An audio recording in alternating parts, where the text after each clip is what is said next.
بسم الله الرحمن الرحيم صلى الله عليك يا رسول الله صلى الله عليك يا رسول الله صلى الله عليك يا رسول الله صلى الله عليك يا رسول الله صلى الله عليك يا رسول الله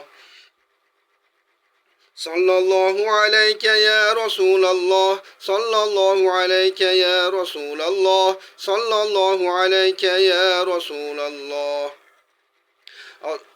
صلى الله عليك يا رسول الله صلى الله عليك يا رسول الله اللهم صل وسلم وبارك عليه آمين اللهم وارزقنا شفاعة نبينا يوم يقوم الحساب إنك لا تخلف الميعاد برحمتك يا أرحم الراحمين الله أكبر.